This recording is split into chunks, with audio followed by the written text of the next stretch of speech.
सबसे पहले ना तुम्हारे अंदर ये सवाल जरूर आ रहा होगा कि क्या मुझे ड्रॉप लेना चाहिए। इस ड्रॉप लेना वर्थ इट? तुम चाहते हो कि नहीं, मुझे एमबीबीएस के अलावा कुछ करना ही नहीं है, मैंने कभी कुछ सोचा ही नहीं था, सेकंड ऑप्शन नहीं है मेरे पास। ऑब्वियसली तुम्हें मैं खुद बोल रही हूँ कि ड्रॉप लेना चाहिए।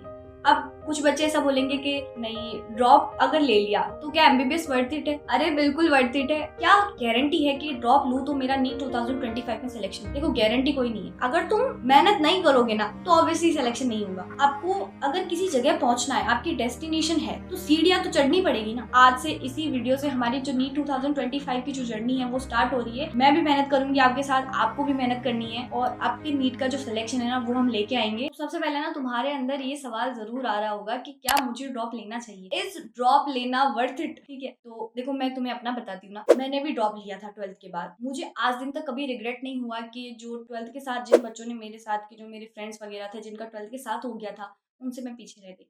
कभी रिग्रेट नहीं हुआ मुझे आज दिन तक, क्योंकि वो एक साल जो मैंने पूरी लग के जो मेहनत करी थी ना, वो एक साल में जो मैंने इन्वेस्टमेंट करी थी ना अपनी मेहनत की, तो उसी मेहनत की वजह से मैं इस फील्ड में आ पाई हूँ जो मेरा ड्रीम फील्ड है। मेडिकल फील्ड मेरा जो ड्रीम फील्ड है, उसमें मुझे एंट्री करने के लिए अगर मुझे मेरा एक साल भी देना पड़े, मुझे मेरे 2 साल भी देने पड़े ना, तो कोई रिग्रेट नहीं है मुझे। सबसे पहले तो ना ये एक मिथ है कि मतलब 12th के बाद वाले जो ड्रॉप होते हैं ना उनको लोग काउंट करते हैं, लेकिन जो लोग अपने जो गवर्नमेंट जो एग्जाम होते हैं ना बहुत सारे, जैसे बैंकिंग वाले एग्जाम, टीचिंग, जो जिस फील्ड में जो एग्जाम होते हैं उसके लिए ना लोग साल साल भर मेहनत करते हैं।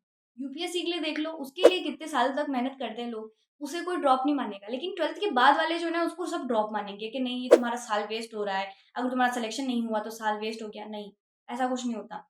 अगर तुम्हारा सिलेक्शन होता है तो ऑब्वियसली तुम मेडिकल फील्ड के अंदर जाओगे।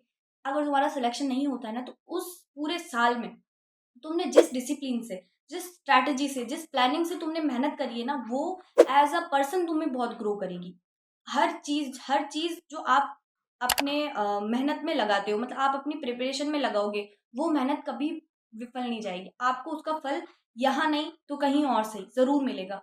वो जो डिसिप्लिन जो एक ड्रॉपर में आता है ना कि 2 साल का सिलेबस एक साल में कवर करना है, और वो जो स्पीड उसमें आती है ना चीजों को पढ़ने की, चीजों को रिकॉल करने की, वो सच्ची में किसी और बच्चे में नहीं आ सकती। ठीक है, तो बिल्कुल ड्रॉप लेना वर्थ इट है। अगर तुम्हारे अंदर कॉन्फिडेंस है, तुम चाहते हो कि नहीं, मुझे एमबीबीएस के अलावा कुछ करना ही नहीं है, मैंने कभी कुछ सोचा ही नहीं था, सेकंड ऑप्शन नहीं है मेरे पास। ऑब्वियसली तुम्हें मैं खुद बोल रही हूँ कि ड्रॉप लेना चाहिए। ठीक है, ड्रॉप लेना ऐसी नहीं है कि बुरी बात है, तुम पीछे रह जाओगे। नहीं, पीछे नहीं रहेंगे, हम जिंदगी में आगे बढ़ेंगे। अब कुछ बच्चे ऐसा बोलेंगे कि नहीं, ड्रॉप अगर ले लिया तो क्या एमबीबीएस वर्थ इट है? अरे बिल्कुल वर्थ इट है। नाम के आगे वो जो डॉक्टर जो सरनेम लगता है ना, हाय, वो तो मतलब ऐसा होता है कि बहुत अच्छा, अच्छे लेवल का, बहुत बढ़िया लेवल का सुकून देता है वो। ऑब्वियसली एमबीबीएस वर्थ इट है। इसमें जो जॉब सिक्योरिटी है, इसमें जो सैलरी मिलती है, इसमें जो रिस्पेक्ट मिलती है, वो किसी फील्ड में नहीं मिल सकती।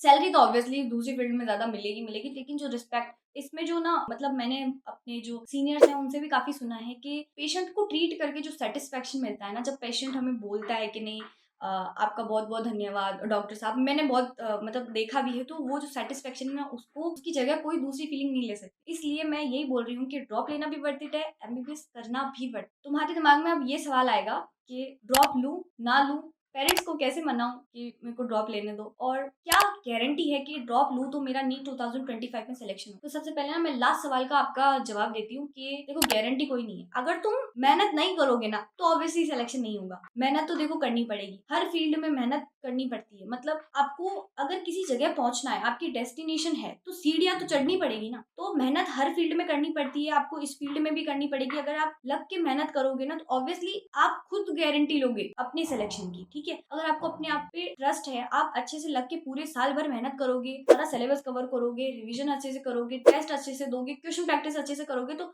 क्यों नहीं होगा सिलेक्शन? फिर होता किसका है सिलेक्शन, यूँ बताओ। तो ये था जवाब कि अगर ड्रॉपर रहता हूँ मैं तो मेरा सिलेक्शन होगा कि नहीं होगा। ये देखो, इस सवाल का जवाब तुम्हें खुद से पूछना होगा। अगर तुम्हें खुद के ऊपर भरोसा है कि नहीं, मैं इस साल नीट निकाल के ही रहूंगी, तो ऑब्वियसली तुम्हारा सिलेक्शन पक्का है। अपने अंदर वो जिद लानी है कि नहीं, इस साल निकालना है, निकालना है, निकालना है, बस बात खत्म। अब बात आती है कि कंप्लीट ड्रॉप लेना चाहिए कि पार्शियल ड्रॉप लेना चाहिए। तो कंप्लीट ड्रॉप वो होता है कि आप पूरे साल भर नीट एग्जाम के अलावा किसी दूसरे एग्जाम की, किसी दूसरे कॉलेज की, किसी के बारे बारे में नहीं सोच रहे हो, आप सिर्फ नीट एग्जाम की ही तैयारी कर रहे हो। सेकंड आता है तुम्हारा पार्शियल ड्रॉप, कि तुम नीट एग्जाम की तैयारी कर रहे हो लेकिन साथ साथ में तुमने कोई और जो कोर्स है वो भी ज्वाइन कर रखा है। तो कंप्लीट जो ड्रॉप है ना, मैं यही सजेस्ट करूंगी कि उन बच्चों को ही लेना चाहिए जिन्होंने अभी 12th के साथ एग्जाम दिया था और जिनका फर्स्ट ड्रॉप था, लेकिन उनका रीजन ये था कि हमसे पूरा सिलेबस कवर नहीं हो पाया, कोई हेल्थ इशू आ गया, कोई भी ऐसा इशू आया कि हमसे सिलेबस कवर नहीं हुआ पूरा, तो उन्हें कंप्लीट ड्रॉप लेना चाहिए। दो तरीके के बच्चों के बारे में मैंने बताया, जो 12th के साथ जिन्होंने नीट दिया था और जिनका फर्स्ट ड्रॉप था लेकिन उनका रीजन ये था कि सिलेबस कवर नहीं। उन बच्चों को फर्स्ट जो अपना ये है ना कंप्लीट ड्रॉप, वो लेना चाहिए। अब पार्शियल ड्रॉप किन बच्चों को लेना चाहिए? फर्स्ट वो बच्चे जिनका 3rd 4th या 5th या सो ऑन वो वाला अब ये ड्रॉप होने वाला है, तो उनको पार्शियल ड्रॉप लेना चाहिए। सेकंड वो बच्चे जिनके पेरेंट्स नहीं मान रहे हैं। ऐसा होता है ना कभी कभी कि नहीं, पेरेंट्स बोल देते हैं कि नहीं, एक बार आपको ये एक चांस दिया था, इसमें नहीं हुआ तो अब हम नहीं लेने देंगे, आपको कोई दूसरा कोर्स ज्वाइन करना पड़ेगा, तो उनको पार्शियल ड्रॉप ऑब्वियसली लेना ही पड़ेगा। पार्शियल ड्रॉप ऐसा नहीं है कि बहुत बुरी बात है, बस थोड़ा सा ऐसा होगा कि आपको मेहनत थोड़ी ज्यादा करनी पड़ेगी। मैं अगर खुद का बताऊं तो मेरा खुद का पार्शियल ड्रॉप था। मैं बीएससी फर्स्ट ईयर में थी और इधर मैं नीट की तैयारी भी कर रही थी। पार्शियल ड्रॉप और कंप्लीट ड्रॉप में आपको तैयारी कैसे करनी होगी उसके बारे में मैं आपको बताऊंगी एक बार। तो जो बच्चे ना जिनको ये पता चल गया कि नहीं हमें अब कंप्लीट ड्रॉप की जरूरत है, तो वो अपने हिसाब से कैसी भी कोचिंग वो ज्वाइन कर सकते हो। ऑनलाइन कोर्स ले सकते हो, आप ऑफलाइन कोर्स ले सकते हो, ये बिल्कुल आपके ऊपर डिपेंड करता है कि आपको कौन सा कोर्स लेना है। आप अपने पेरेंट्स से बात करो, आपके जो दीदी भैया या कोई भी जो जिनका नीट क्लियर हुआ है उनके लिए क्या था। और मेरा तो ये मानो ना, जिससे पहले पढ़ाई की थी उसी से वापस पढ़ाई, ठीक है। चेंज मत करो, टीचर को भी चेंज मत करो, किसी को चेंज करने की कोई जरूरत नहीं है। हाँ, तुम्हें ऐसा लगता है कि नहीं ये जो टीचर थे जिनसे मुझे ये हो सकता है समझ नहीं आया, इनका जो वे ऑफ टीचिंग था वो मेरे से कैप्चर नहीं हुआ, तो तुम उस जगह पे टीचर को, तुम फैकल्टी को चेंज कर सकते हो, या तुम्हें ऐसा हो कि कोचिंग भी चेंज करनी है तो तुम कर सकते हो, बिल्कुल तुम्हारे ऊपर डिपेंड करता है। लेकिन जो पार्शियल ड्रॉप वाले बच्चे हैं ना, उनको मैं यही सजेस्ट करूंगी तुम ऑफलाइन में मत जाओ। ऑफलाइन कोचिंग तुम्हारे लिए अभी नहीं है, तुम्हारे को ऑनलाइन कोचिंग ही लेनी चाहिए। क्योंकि मैंने खुद ने ऑनलाइन ली थी। वो ऐसा है ना कि आपको कॉलेज भी जाना पड़ेगा या फिर आपको, आप जो कोर्स कर रहे हो उसके एग्जाम देने जाना पड़ेगा, और इधर आपका ऑफलाइन कोचिंग बिल्कुल मैनेज नहीं हो पाएगा।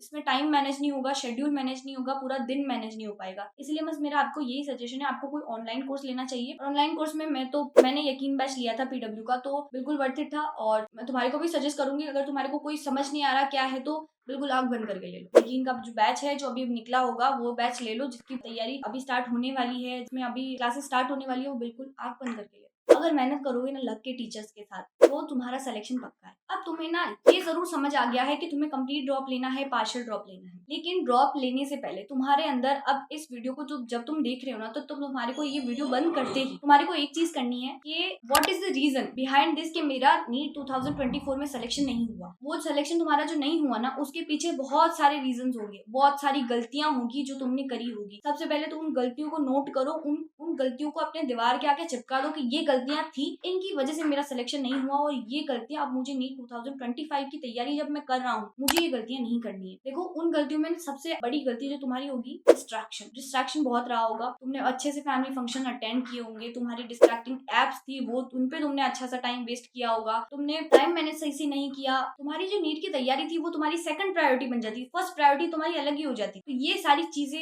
होगी जो मैंने 2-4 गलतियां, एक सबसे बड़ी गलती सिलेबस कवर नहीं किया होगा तुमने टाइम से, बैकलॉग बहुत हो गया होगा, सारी जो चीजें थी इनकी वजह से तुम्हारा सिलेक्शन नहीं हुआ। उन सबको अच्छे से लिखो और दीवार के आगे चिपका दो, ये गलतियां थी, ये मुझे मेरे सिलेक्शन से रोक रही हैं, तो इन गलतियों को नहीं करना है, एक भी गलती को दोबारा नहीं करना है। अगर ये चीज तुम तुम्हारे दिमाग में लाओगे ना, तभी तुम्हारा ड्रॉप लेना वर्थ इट होगा। मतलब अगर तुम यूं ही ले लो कि नहीं ड्रॉप तो ऐसे तो चलता जाएगा, ये इसके बाद वाला, इसके अगले वाला, ऐसे तो ड्रॉप लेते ही जाओगे। अगर तुम अपने पहली वाली गलतियों पे काम नहीं करोगे तो दोबारा उन्हीं गलतियों को दोहराते जाओगे, तो तुम ग्रो ही नहीं कर पाओगे यार। इसलिए अगर आपको एज अ पर्सन ग्रो करना है, आपको मेडिकल फील्ड में एंट्री लेनी है, नीट निकालना है, वो गलतियां जो आपने करी थी उन गलतियों को नहीं करना है। मतलब एक बार ठोकर लगने के बाद तो उस रास्ते पे ध्यान से देख के चलते ना अपन भी, तो वही चीजें करनी है बस, और क्या। तो ये पूरा वीडियो था, इसमें मैंने आपको बताया कि ड्रॉप लेना है कि नहीं लेना है। बस लास्ट में बस इसी बात पे कंक्लूड करूंगी मैं कि कॉन्फिडेंस है अगर आपके अंदर, आपको है कि नहीं मुझे डॉक्टर बनना है, तो बस आंख बंद करके ले लो। नहीं मान रहे हैं, पार्शियल ड्रॉप ले, ठीक है। अपने पेरेंट्स अगर पार्शियल ड्रॉप के लिए भी नहीं मान रहे हैं कि नहीं नीट की तैयारी मत करो, आपने उसी कोर्स में ध्यान दो, तो बस उनको बस इतना समझाना कि आप ना एक काम करो, पापा मम्मी जो भी है, 4 महीने का हम जो ऑनलाइन कोर्स कर रहे हैं उसके टेस्ट के रिजल्ट देख लेना। कंसिस्टेंसी से उसमें तुम्हारे मार्क्स इंक्रीज होते हुए उनको दिखेंगे, तुम्हारी मेहनत अगर तुम्हारे पेरेंट्स को दिखी ना, वो ऑब्वियसली तुम्हें सपोर्ट करेंगे। ऐसा नहीं है कि मतलब अगर तुम्हारा सपना है कि नहीं मुझे डॉक्टर बनना है, फिर भी आपको पेरेंट्स यूं बोल रहे हैं कि नहीं डॉक्टर मत बनो, इस फील्ड में जाओ, पेरेंट्स सपोर्ट करेंगे अगर तुम्हारी मेहनत उन्हें दिखी, ठीक है। तो ये पूरा वीडियो था, इसमें मैंने आपके उस सवाल का जवाब दिया कि ड्रॉप लूं ना लूं, क्या करूं। ठीक है, तो इसी के साथ हम अपने वीडियो को वाइंड अप करते हैं और आज से इसी वीडियो से हमारी जो नीट 2025 की जो जर्नी है वो स्टार्ट हो रही है। मैं भी मेहनत करूंगी आपके साथ, आपको भी मेहनत करनी है और आपके नीट का जो सिलेक्शन है ना वो हम लेके आएंगे और आपको उसमें जो सारी चीजों की जरूरत होगी ना कि क्या करना चाहिए क्या नहीं करना चाहिए, उसमें आपको गाइडेंस देने की जिम्मेदारी मेरी है, मेहनत करने की जिम्मेदारी आपकी है। बस इस वीडियो के मतलब जो कमेंट सेक्शन है उसमें लिख के जाओ कि नहीं नीट 2025 में हमारा सिलेक्शन जरूर होगा। अपने अंदर वो डिटर्मिनेशन लाओ, अपने अंदर वो जुनून वो जज्बा वो लेके आओ कि नहीं तुम्हारा सिलेक्शन हम करवा के रहेंगे। बस तो इसी के साथ हम अपने वीडियो को वाइंड अप करते हैं। Thank you so much, bye bye.